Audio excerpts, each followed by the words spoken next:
Hi, I'm George K. This is my father Niels. Hi. Welcome back to another episode of Father and Synthesizer.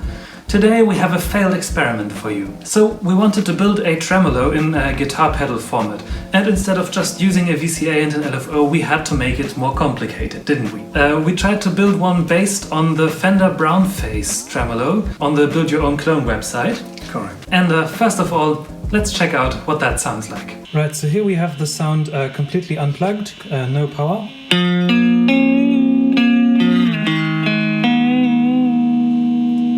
As you can hear, it sounds pretty good. Now let me plug in the wall power. And I actually have to turn down the volume on the amp itself because this is really loud.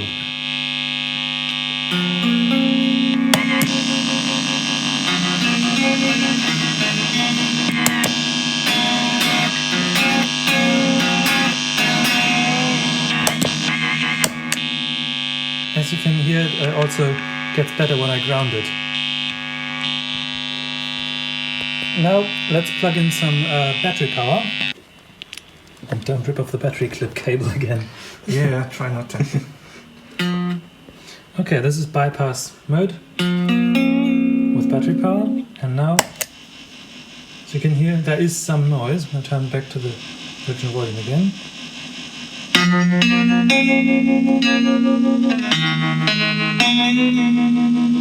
It's a really cool sound though. And this is exactly the kind of sound we want to get, but without the noise.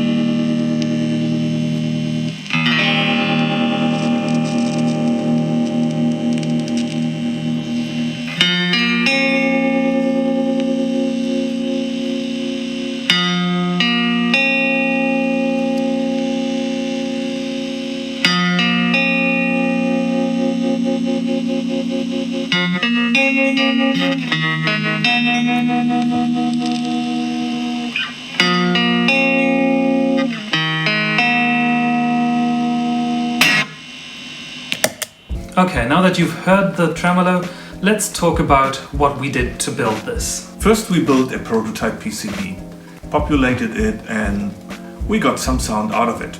But it was still a bit noisy. Bit noisy, but not too bad actually. So we thought it would. That was just because of the loose setup, wires floating around. Indeed. So we decided to give it a nice cover and bought ourselves a 1590 BB enclosure for guitar pedals. But then we noticed that the PCB, the prototype, was too big.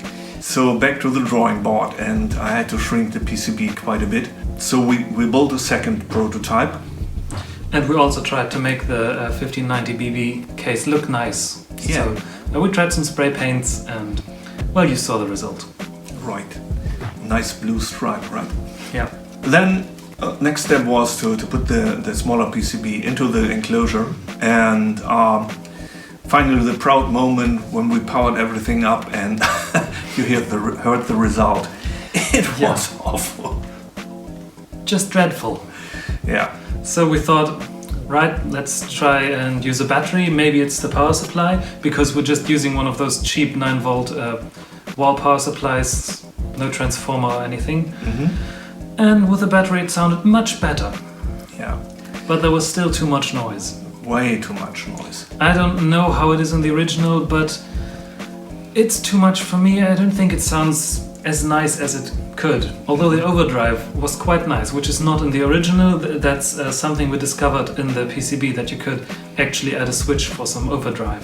Right. And before you say anything, yes, we used a lot of power dampening as well.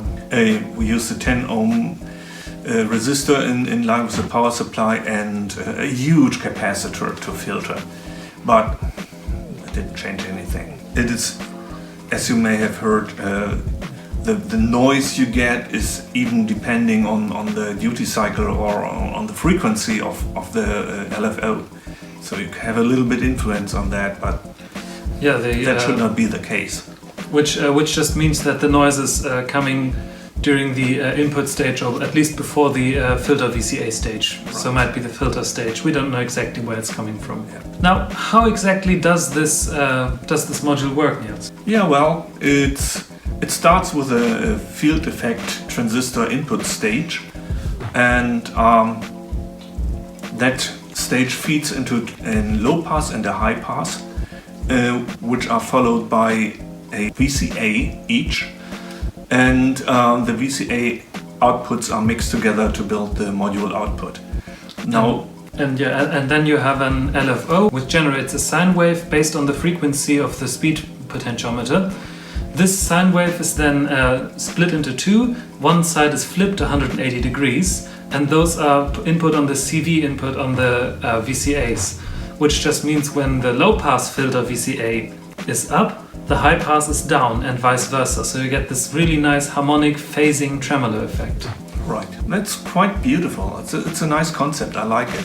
What I don't like about that schematic is that it uses 3 voltages to power everything. The LFO is powered by 9 volts. And the phase switcher as well. And the phase shifter, phase inverter, right. And then we have a low pass filter for each phase. And the LFO, so you can actually have a nice sine wave signal. Mm-hmm. And those are powered by the 16 volt. Right. And finally, all field effect transistor stages are powered by 24 volts.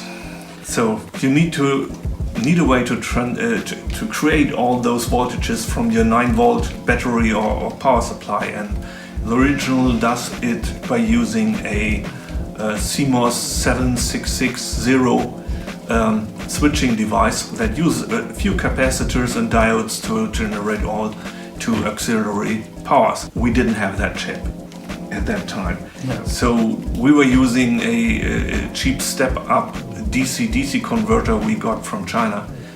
And in our prototype it worked quite well. Not perfect, but pretty good. Yep. Now, our plan for the future is to take this concept of the 2 filters that are moving up and down, phase inverted to each other, and build that using only the 9 volts. Maybe have it bipolar, so we generate a -9 as well. Yeah. We're still not sure exactly how we're going to do that, but that's going to take some time. And that's a nice segue into what we wanted to talk to you about also this video. Time, videos. So far for the past year we've released a video every week or every 2 weeks. And we've started to build bigger projects, greater projects that take more time. And none of us is doing this full time, so we don't have 40, 60, 80 hours a week to invest in this. Now we wanted to ask you, dear viewer, what would you prefer? A status update every 2 weeks? Or do you want a video every time we finish a project? So please let us know in the comments below. We're not gonna do a poll or anything, just a general opinion. Do you want a video every 2 weeks? Or do you just want a video when we have something really cool to show off?